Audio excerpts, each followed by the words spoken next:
Hi!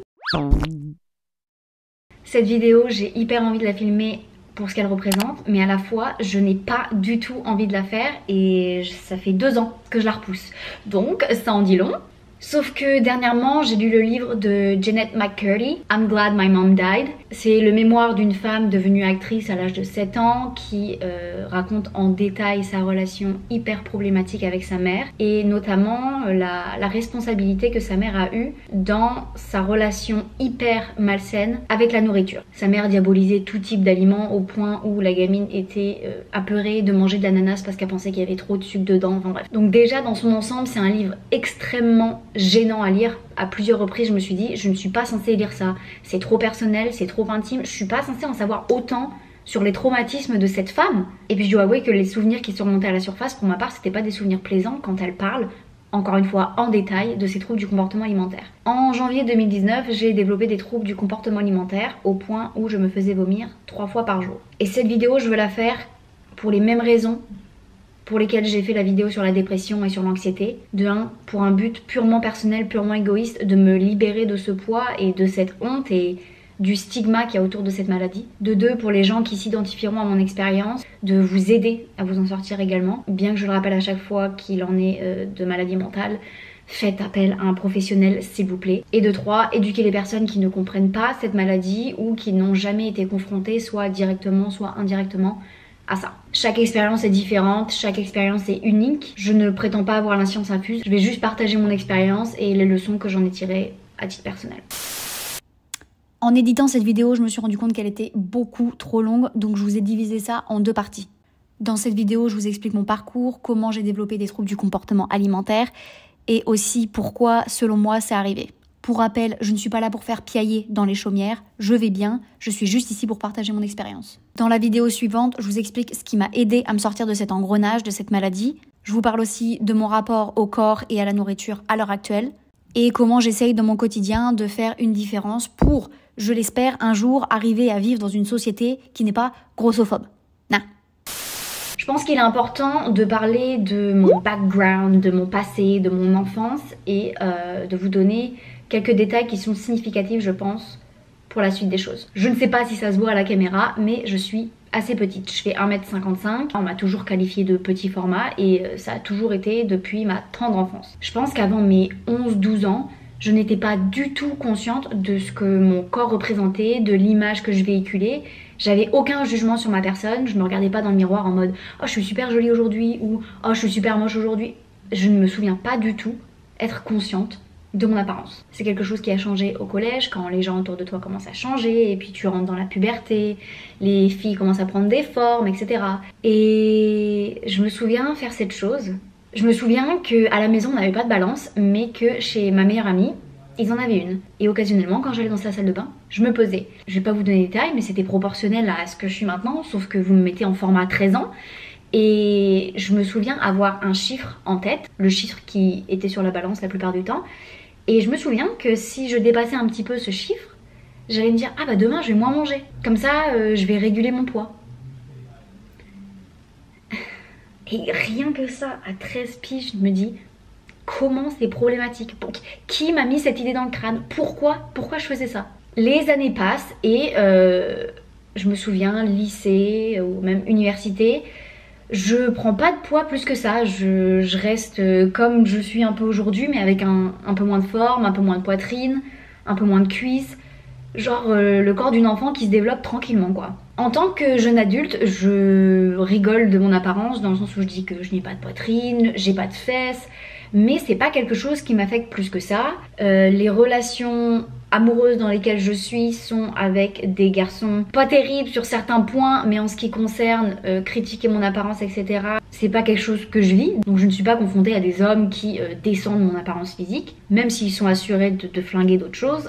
J'avais la chance qu'ils n'attaquent pas pour la plupart du temps mon physique. Les choses commencent à changer quand je déménage aux États-Unis. En 2018, j'ai 23 ans et je prends la décision de partir faire au pair, donc babysitter, pour une famille qui est en l'occurrence américaine et située à Philadelphie, en Pennsylvanie, sur la côte est, à genre 1h30 de New York. Le fait que j'ai commencé à développer des troubles du comportement alimentaire en étant expatrié, c'est quelque chose qui est beaucoup plus commun que ce qu'on ne le pense. Parce que quand tu quittes ton pays natal, quand tu quittes ton pays d'origine, arriver dans un lieu que tu ne connais absolument pas, dont tu ne connais pas la culture, la gastronomie, ça a impacté une multitude de facettes de ma vie, que ce soit positivement ou négativement. Donc comme je disais, quand je suis arrivée ici, une nouvelle culture s'offrait à moi, une nouvelle gastronomie, des fêtes que je n'avais jamais fêtées, des plats que je n'avais jamais mangés, et cette curiosité fait que je me suis laissée aller, et j'ai pas envie de dire ça, je me suis pas laissée aller, mais c'est juste que je me suis écoutée, je me suis dit j'ai envie de goûter ci, j'ai envie de goûter ça. Et aux États-Unis, il y a un gros problème en termes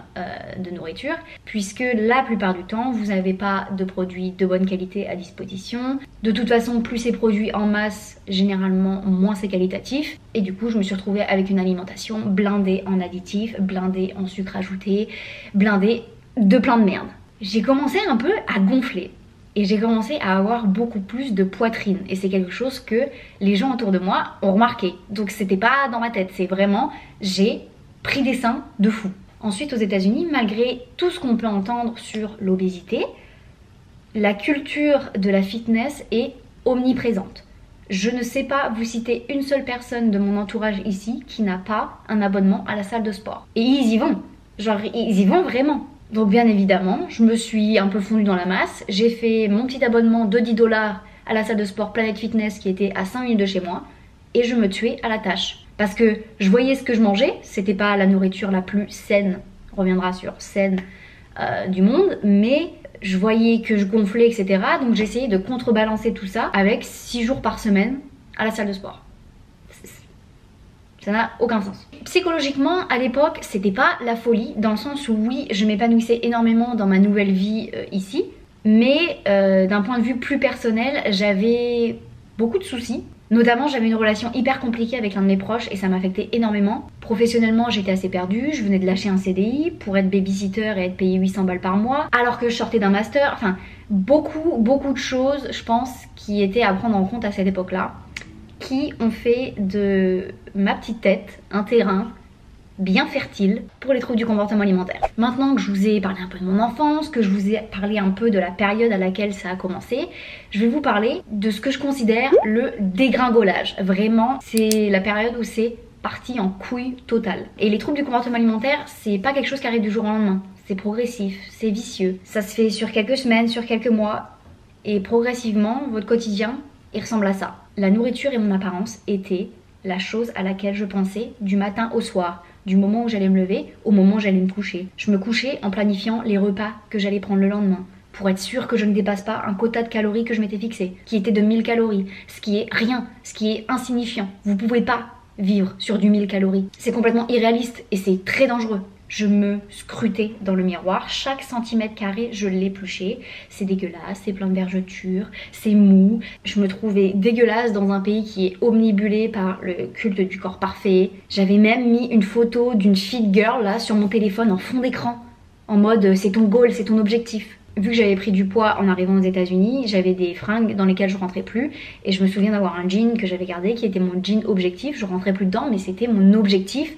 Il fallait absolument qu'à un moment donné je puisse rentrer dedans. Ce que je devais manger et ce que je ne devais pas manger dictait l'intégralité de ma vie.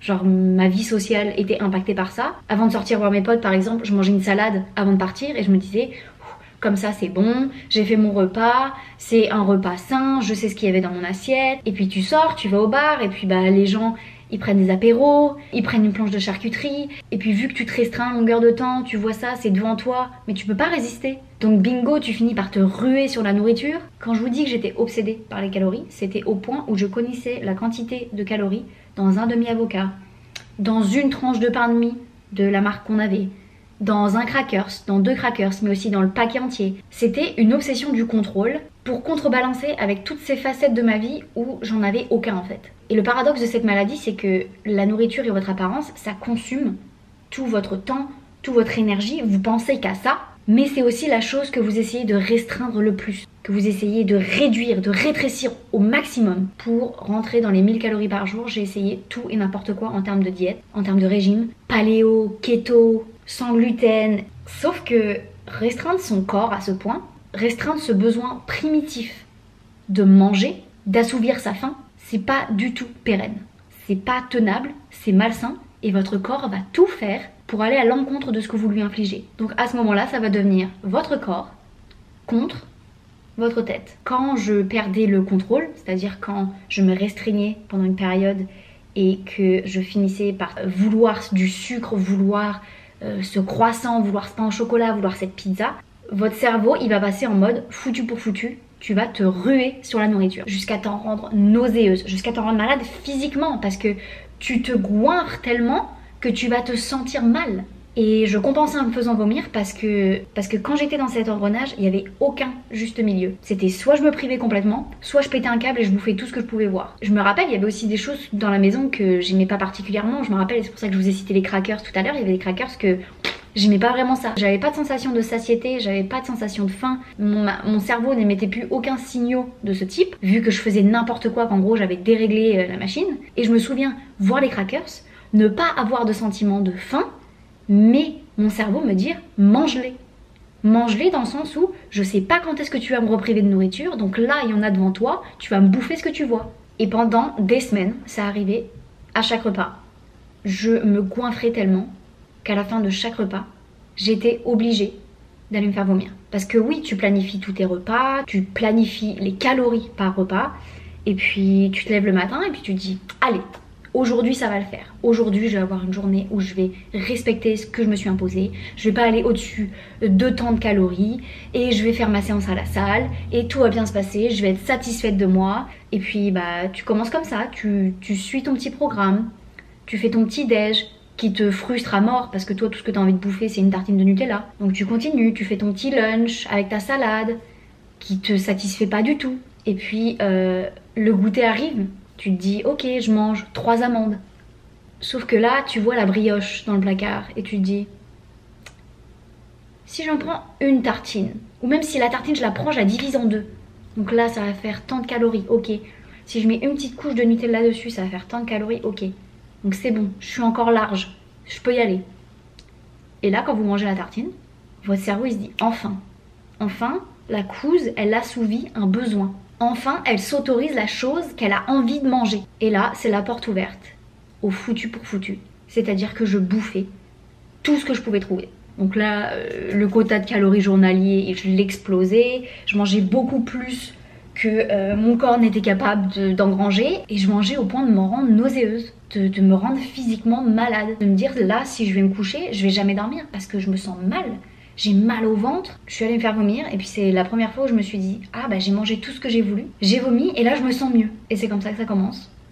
Le lendemain tu te réveilles et puis c'est reparti pour un tour. À force de me faire vomir, je me tapais des angines à longueur de temps. Je me souviens pendant l'hiver 2019, j'ai eu mes 3-4 angines. Et je me considère chanceuse parce qu'il y a des personnes, quand ils ont des troubles du comportement alimentaire qui sont poussés à ce point-là, ou même qui peuvent être poussés encore plus loin que mon stade, les gens ont des fois les dents qui se déchaussent, ils perdent leurs cheveux, ils n'ont plus leurs règles, parfois ils peuvent développer des problèmes intestinaux, des problèmes liés au pancréas. Il y a une multitude de conséquences à ce comportement destructeur. Donc ça me bouffait la vie et j'en étais consciente. J'étais consciente que ce que je faisais, c'était pas bien. Mais justement, vu que j'en étais consciente, je me disais, c'est pas grave. Je sais que ce que je fais, c'est pas bien, donc je m'arrêterai quand je voudrais. Et je voulais m'arrêter. Mais j'étais pas honnête avec moi-même dans le sens où j'en étais pas capable. C'était quelque chose qui dépassait ma volonté. J'essayais d'en parler à certains de mes proches et c'est pour ça que j'ai besoin de faire cette vidéo. C'est parce que je me heurtais à des murs d'incompréhension. Les personnes à qui j'en parlais n'avaient aucune idée de ce que je racontais. Si belle et si bien que la réponse était fais attention à ce que tu manges. Arrête de te goinfrer. Et j'étais là, mais j'arrive pas à le contrôler. Je veux arrêter de me goinfrer, mais j'y arrive pas. À cette époque-là, j'ai une copine qui m'a offert le 5-minute journal, donc le journal des 5 minutes. C'est des questions que vous avez à répondre au quotidien. Et notamment, il y a une partie qui dit aujourd'hui va être une bonne journée parce que vous écrivez ça le matin en vous réveillant. Et le soir, vous écrivez je suis reconnaissante parce qu'aujourd'hui s'est passé telle et telle chose. Dans ce 5-minute journal, j'ai été en boucle sur mon apparence et sur la nourriture. C'est-à-dire qu'il n'y avait pas une journée où j'écrivais pas aujourd'hui je vais me tenir au nombre de calories que j'ai envie de manger. Aujourd'hui, je vais manger 3 repas sains. Aujourd'hui, je vais faire ma séance à la salle de sport et je vais me sentir trop bien en repartant de la salle. Et vu que j'y arrivais pas, chaque soir, quand je devais écrire pourquoi j'étais reconnaissante pour cette journée, je trouvais rien à écrire. Et la seule chose que j'écrivais, c'était je suis reconnaissante pour aujourd'hui parce que je sais que demain je peux mieux faire. Et ce journal-là, je m'en suis débarrassée quand je suis rentrée en France. Parce que quand je suis rentrée en France, j'allais beaucoup mieux. J'étais entre guillemets guérie des troubles du comportement alimentaire, je me faisais plus vomir, je me purgeais plus, je bingeais plus de la nourriture. Et je voulais vraiment me séparer de ce journal qui pour moi représentait toute cette période et tout ce désarroi. Et donc Manon, si tu passes par là, je suis désolée, je t'ai menti, je t'ai dit que j'avais perdu ce journal dans le déménagement. C'est absolument faux, j'ai juste dû m'en débarrasser. C'était non négociable pour moi, je ne devais pas ramener cette chose avec moi. On va passer à la partie un peu auto-analyse, psychologie de comptoir, et essayer d'expliquer le pourquoi du comment. C'est clair et net que les maladies mentales sont des maladies multifactorielles. Il y a une multitude de raisons qui va faire que vous allez vous trouver dans cet état. Et la plupart du temps, c'est socio-culturel et psychologique. Socio-culturel, donc on vit dans un monde dicté par le patriarcat. La base. La culture du régime est partout, le culte du corps parfait est partout aussi. Et en plus de ça, à titre personnel, je venais de déménager dans un pays qui vraiment soulignait ça. En tout cas pour moi, ça me paraissait encore plus évident aux États-Unis que ça ne l'était en France. On m'a poussé à différencier les aliments que je consommais en bons et mauvais, en healthy et not healthy. On a toujours cette notion de cheat meal. Le McDo, c'était vraiment, voilà, c'était pour le cheat meal, mais les 2-3 bouts de salade que tu vas bouffer, ça va être ton repas healthy. La notion du culte du corps parfait, d'aussi loin que je me souvienne, il a toujours été dans ma vie. Et il a toujours été dans mon cercle restreint. Je vais faire un petit disclaimer avant d'aller plus loin. Blâmer ses proches, blâmer telle ou telle personne, pour moi ça servait à rien. Parce que ces personnes-là, la plupart du temps, elles pensaient pas à mal. Et plus important que ça, en général, ces personnes n'étaient même pas conscientes que les idées qu'elles véhiculaient étaient purement et simplement un produit de la grossophobie. Et c'est là qu'il est important d'apprendre ensemble. J'ai grandi dans une famille de femmes extraordinaires, de femmes génialissimes. Et d'aussi loin que je me souvienne, je les ai vues se restreindre. À chaque repas de famille, les discussions qui reviennent entre femmes, c'est le dernier régime qu'elles ont fait, combien de kilos elles ont perdu, combien de kilos elles ont repris, les aliments qu'elles ont bannis. Comme de nombreuses personnes, j'ai aussi grandi avec finis ton assiette, mais aussi avec fais attention à ce que tu manges. On a tous, je pense, entendu ce attention, 30 secondes de plaisir dans la bouche, 30 ans sur les hanches. Et puis toutes ces remarques qui sont camouflées par de l'humour mais qui sont sur un fond de vérité un petit peu. Je me souviens notamment en 2017, ça m'a marqué, j'ai quelqu'un de ma famille qui m'a regardé et qui m'a dit « Mais non, t'as de sacrés jambonneaux, hein. Va falloir se calmer à la cantine, hein !» Ok ? Et puis, comme je le disais, on est dans une société patriarcale et une société patriarcale qui glorifie, qui valorise l'image d'une femme intemporelle et infantilisée. Qu'est-ce que j'entends par là? C'est que d'une part, on nous prépare pas du tout au fait que notre corps va grandir, que notre corps va changer, que notre corps va grossir, élargir, mais rétrécir aussi, que notre corps va juste évoluer avec nous et notre vie. Et à contrario, en fait, c'est même complètement l'inverse qu'on nous vend, c'est qu'il faut tout faire pour que notre corps reste le plus infantilisé possible, que notre corps ait l'air le plus juvénile. On diabolise les poils, bien évidemment, on nous vend l'épilation intégrale, le laser, on diabolise les vergetures, les rides. On fait tout pour repousser le process de vieillissement. Alors que, est-ce que c'est pas une bonne chose qu'on vieillisse? Genre ça veut dire qu'on est toujours en vie. Qu'on a accumulé des expériences, qu'on a vu des choses. Un corps qui change, c'est inévitable. Parce que la vie se produit, ses aléas, ses merveilles. Une femme enceinte, quand elle accouche, la première chose qu'on lui dit c'est « T'as perdu combien en accouchant là ?» Et du coup, tu penses mettre combien de temps pour retrouver ton corps d'avant? Donc déjà, il vient de nous pondre un marmot, mais elle a la pression sociétale qui lui dit « Et on voit que t'as accouché là. Le problème, c'est qu'on n'est pas censé le voir, on n'est pas censé voir ton petit bidon là. Donc tu vas te tuer à la salle et puis tu vas faire gaffe à ce que tu manges. » Il n'y a rien qui va dans ce genre de discours.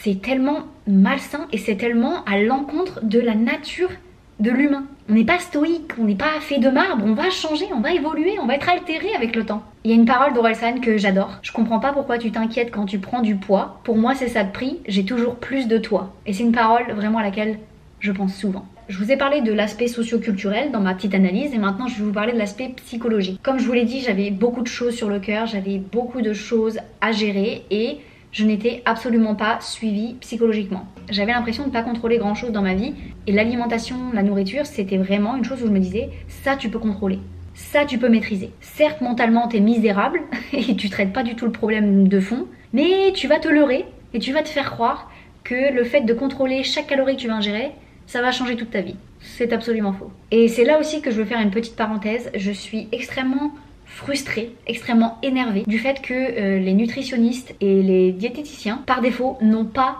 de formation en psychologie. Et je trouve ça aberrant, hallucinant. Quand on va voir un professionnel en lui disant ah ouais là faut que je maigrisse, là vraiment j'essaye tout mais je comprends pas, j'y arrive pas. La personne elle va te dire directement ok bah alors on va faire ci ça comme régime, au lieu de se dire cousine pourquoi tu veux maigrir déjà, pourquoi t'es omnibulée par ça, pourquoi t'as déjà tenté plein de régimes, genre je ne comprends pas parce que c'est des choses qui sont liées, l'un va pas sans l'autre. On dit bien qu'on mange ses émotions et oui on mange ses émotions. Si on sait pas très bien gérer ses émotions, généralement on se venge sur la bouffe quoi. Je vous retrouve dans quelques jours pour la suite.